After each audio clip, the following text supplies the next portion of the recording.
नमस्कार दोस्तों, स्वागत है आपका बीएन के जस्ट इंग्लिश एंड एजुकेशन में। दोस्तों यहाँ पर क्लिप्स के द्वारा मैं आपको सिखाता हूँ डेली के डेली 10 या 5 मिनट में मैं आपका काफ़ी सारे टॉपिक है जो क्लियर कर देता हूँ।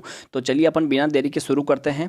दोस्तों एक बात बता दूँ, चैनल में नए हो तो चैनल को सब्सक्राइब कर लेना, साथ ही बेल आइकन दबा लेना। तो चलिए शुरू करते हैं, ठीक है। डेमोन्स्ट्रेटिव और इससे पहले अपन पढ़ चुके हैं रिफ्लेक्सिव और एम्फैटिक जो प्रोनाउन होते हैं उनके बारे में, और पर्सनल प्रोनाउन में अपन फर्स्ट वीडियो में जान चुका है। ये अपना 3rd लेक्चर होने वाला है दोस्तों। तो चलिए अपन बिना देरी के शुरू करते हैं। दोस्तों 0 लेवल से 100 लेवल ये मैं आपको पढ़ा रहा हूँ, और मैं हर एक वीडियो में आपको बताता हूँ। तो चलिए शुरू करते हैं। Demonstrative, indefinite and distributive pronoun क्या होते हैं। सबसे पहले बात करेंगे अपन डेमोन्स्ट्रेटिव की, उसके बाद बात करेंगे अपन इंडेफिनेट प्रोनाउन की, उसके बाद बात करेंगे अपन डिस्ट्रीब्यूटिव प्रोनाउन की, ठीक है। Consider the following sentence. कुछ सेंटेंस आपको यहाँ पर दिख रहे होंगे, उनको आपको कंसीडर करना है, ठीक है। पढ़ना है एक बार और दिमाग में सोचना है कि ये क्या हो सकता है, ठीक है। This is a present from my uncle, ठीक है। This is a present from my uncle. उसके बाद अपन बात करेंगे दीज आर मैरिली एक्सक्यूजेज, ठीक है। Both cars are good but this is better than that, ठीक है। Mumbai mangoes are better than those of Bangalore. Make haste that's goodbye, ठीक है। There is no period in ancient history too glorious as that of Guptas, do not write as the Guptas. My views are quite in accordance with those of university with those of university commission, ठीक है। I may have offended but such was not my intention। अब हम बात करते हैं rule की, ठीक है। रूल क्या बताता है हमें?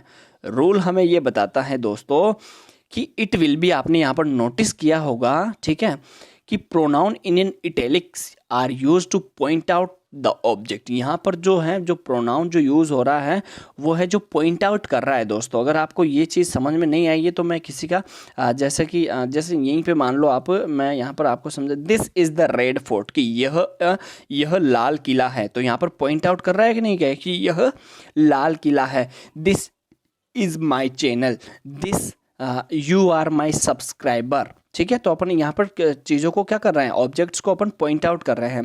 तो विच दे रेफर, और वो किसी को रेफर कर रही है, ठीक है। एंड आर, और करती है, देयर फॉर, इसलिए अपन इनको जो कहते हैं डेमोन्स्ट्रेटिव प्रोनाउन अपन यहाँ पर कहते हैं। और जो लैटिन जो डेमोन्स्ट्रेट है, टू शो क्लियरली, लैटिन भाषा में अगर डेमोन्स्ट्रेटिव को अगर देखा जाए तो वो उसका मतलब होता है बिल्कुल स्पष्ट रूप से दिखाना। तो यहाँ पर जो होगा डेमोन्स्ट्रेटिव प्रोनाउन का मतलब होता है एक प्रकार से, सीधी सी बात है, संकेत करने से इसका मतलब होता है दोस्तों। आशा करता हूँ इसमें बिल्कुल भी दिक्कत नहीं आई होगी। जहाँ पर भी संकेत की बारी आती है, जैसे कि माई व्यूज़ ऑन फ्रीडम, ठीक है, तो वहाँ पर भी ये संकेत कर रहा है कि फ्रीडम के ऊपर मेरे कुछ इंस्ट्रक्शंस हैं, ठीक है, संकेत हैं, ठीक है, या फिर निर्देश हैं एक प्रकार से, जिसे अपन कह सकते हैं। तो उससे अपन कहेंगे डेमोन्स्ट्रेटिव प्रोनाउन। अब अपन बात करते हैं इसके बैकग्राउंड के बारे में। तो देखिए बैकग्राउंड क्या है इसका। बैकग्राउंड में जब भी अपन बात करेंगे तो देखिए 137 दिस हो गया, डेट हो गया, ETC are demonstrative adjective when they are used with nouns, ठीक है।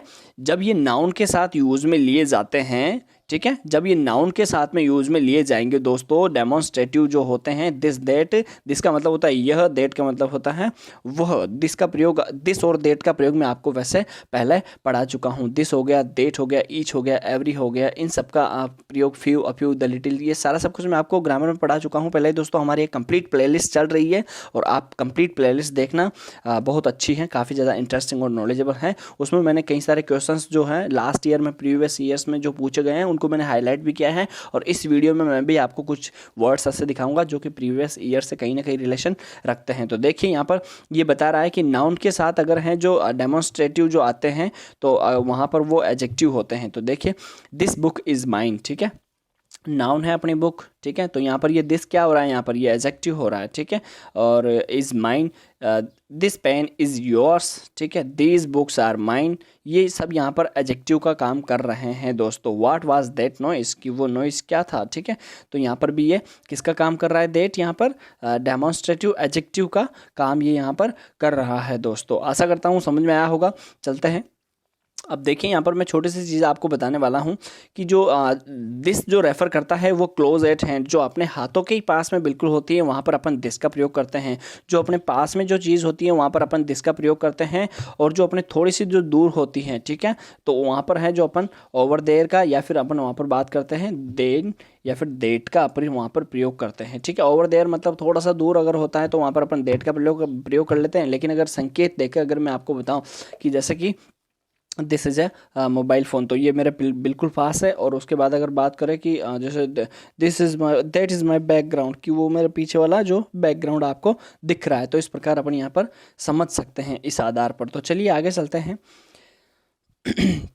That with its rule plural दोस्त, ठीक है, दैट जो होता है वो इसके जो प्लूरल दोस्त, प्लूरल दैट का जो प्लूरल होता है वो दोज होता है दोस्तों, ठीक है।